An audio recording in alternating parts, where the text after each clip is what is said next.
Acknowledging the presence of our Regional Director, Fire Chief Superintendent Romel C. Trajo. Sir, good morning. Sir, attendance, SFO4 Tablon, SFO4 Libutan, SFO4 Padiranga, SFO4 Rosario,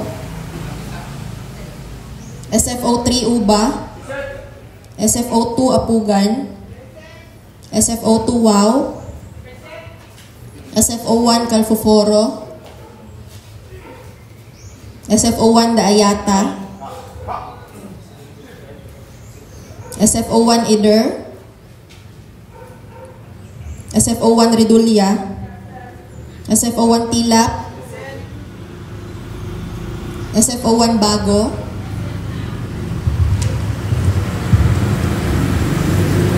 FO3 Bahulo, FO3 Baldo, FO3 Buray, FO3 Malyari, FO3 Montano, FO3 Romero, FO3 Salyuman Lablaze, FO3 Salyuman Frederick, FO3 Sumingit, FO3 Oy, FO2 Aklaw, FO2 Andoy, FO2 Balsarza Buta,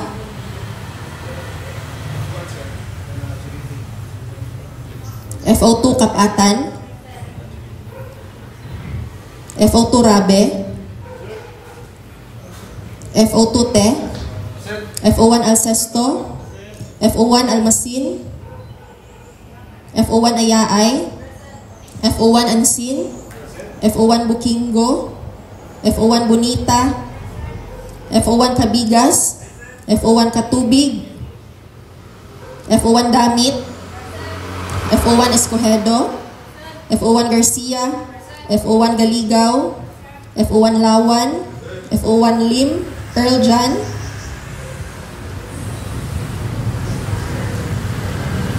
F01 Magsalay, F01 Nagasan, Aini, F01 Perez, F01 Narisma, F01 Ora, F01 Silaya, F01 Teleron, F01 Umbal, Engineer Baang, Engineer De La Rita. Present. Thank you, ma'am, sir.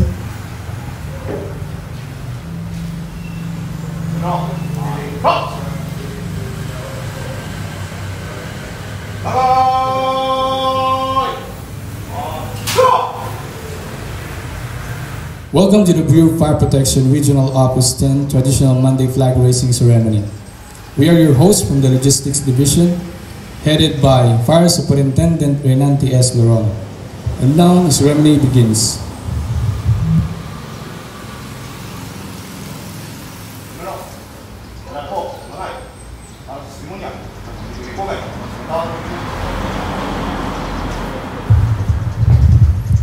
As we begin the week, let us all invoke the presence of the Almighty with a prayer.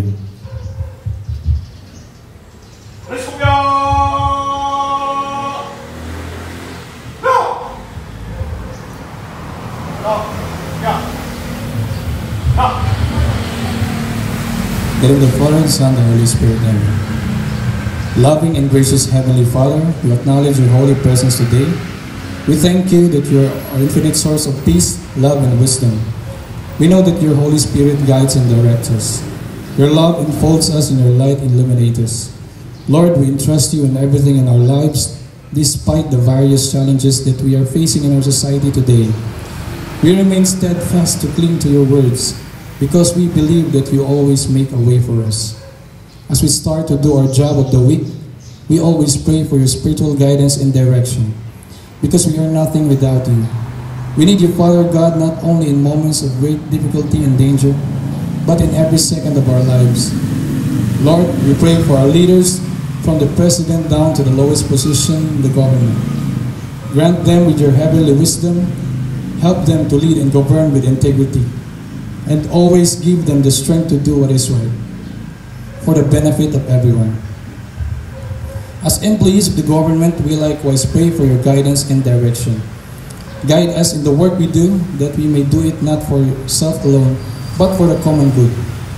Teach us always to perform our job faithfully and diligently, so that we will always be a blessing and a source of inspiration to our co-employees, especially to the people who needs our service. Give us always the strength to do, patience to bear, and let our courage never fail. All these things we ask and pray in Jesus' mighty name. Amen. In the Father, Son, and Spirit.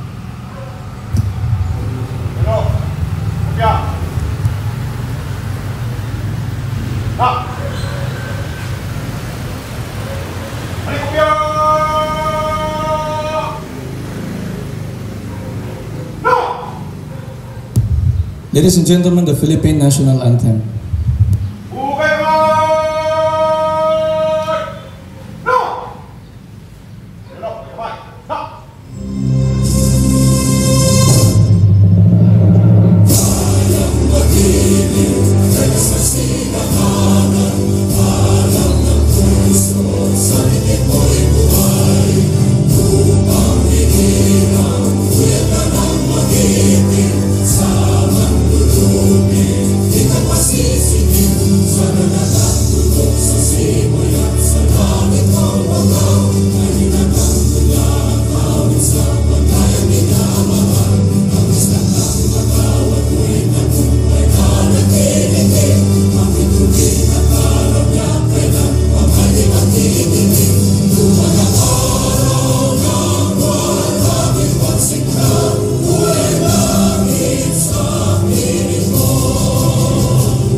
Panunumpa sa watawat ng Pilipinas. Ako ay Pilipino, taos-pusong nanunumpa sa watawat ng Pilipinas at sa bansang kanyang sinasagisag na may dangal, katarungan at kalayaan na pinakikilos ng sambayanang makadiyos, makakalikasan, makatao at makabansa. Panunumpa ng lingkod bayan sa bagong milenyo. Ako ay isang lingkod bayan. Pangangalagaan ko ang tiwalang ipinagkaloob ng mamamayan. Maglilingkod ako ng may malasakit, katapatan at kausayan na walang kinikilingan. Magiging mabuting halimbawa ako at magbibigay ng pag-asa at inspirasyon sa aking kapwa lingkod bayan. Lilinangin ko ang aking sariling kakayahan upang sa lahat ng panahon ay mapaglingkuran ko ng buong kausayan ang sambayanan. Hindi ako makikibahagi sa mga katiwalian sa pamahalaan. Pipigilan at isisiwalat ko ito sa pamamagitan ng tama at angkop na pamamaraan. Isa sa buhay ko ang isang lingkod bayang makadiyos, makatao, makakalikasan at makabansa. Tutugon ako sa mga hamon ng makabagong panahon tungo sa adhikain ng matatag, maginhawa at panatag na buhay. Sa mga tungkulin at hangarin ito, kasiya nawa ako ng may kapal. Bagong Pilipinas Pledge, panata sa Bagong Pilipinas.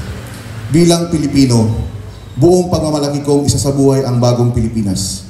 Buhay sa aking dugo ang lahing dakila, magiting at may dangal. Palaging dadalhin sa puso, isip at diwa ang aking pagmamahal sa kultura at bayang sinilangan. Kaisa ng bawat mamamayan, iaalay ko ang aking talino at kasanayan sa pagpapaunlad ng aking bayan. Taglay ang galing na naaayon sa mga pandaigdigang pamantayan, magiging instrumento ako sa pagsulong ng kagalingan, karunungan at kapayapaan. Makikiisa at makikilahok ako sa mga adhikain ng pamahalaan dahil ang kaunlaran ay hindi lamang responsibilidad ng iilan. Isusulong at pangangalagaan ko ang karangalan at kalayaan at interes ng aking bayang minamahal. Bilang Pilipino na may pagmamahal, pakialam at malasakit, hindi makasarili kundi para sa nakakarami. Tatahakin ko ang landas tungo sa bagong Pilipinas.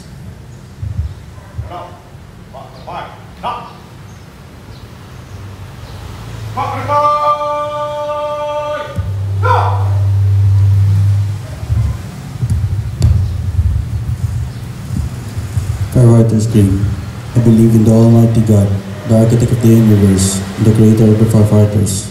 I'll faithfully love and obey Him, ask for His enlightening guidance in the performance of our solemn duties and responsibilities, and to set good example. I believe that respect for authority is a duty. I'll defend the Constitution, respect the laws of the land, obey the rules and regulations, follow legal orders in this court. I commit myself to love, respect, and serve without reservation. I believe in the sanctity of marriage and of wholesome family life. I shall live a simple and modest life. Believe in the wisdom of honesty, trustworthiness, and truthfulness at all times. My prime duty is to protect and save lives, properties, and conserve the environment, so help me God. DP Vision, a modern fire service fully capable of ensuring a fire-safe nation by 2034. DP Mission, we commit to prevent and suppress destructive fires, investigate its causes, enforce fire code and other related laws, respond to man-made and natural disasters and other emergencies.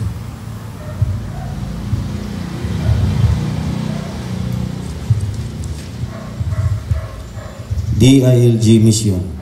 The department shall ensure peace and order, public safety and security, uphold excellence in local governance, and enable resilient and inclusive communities.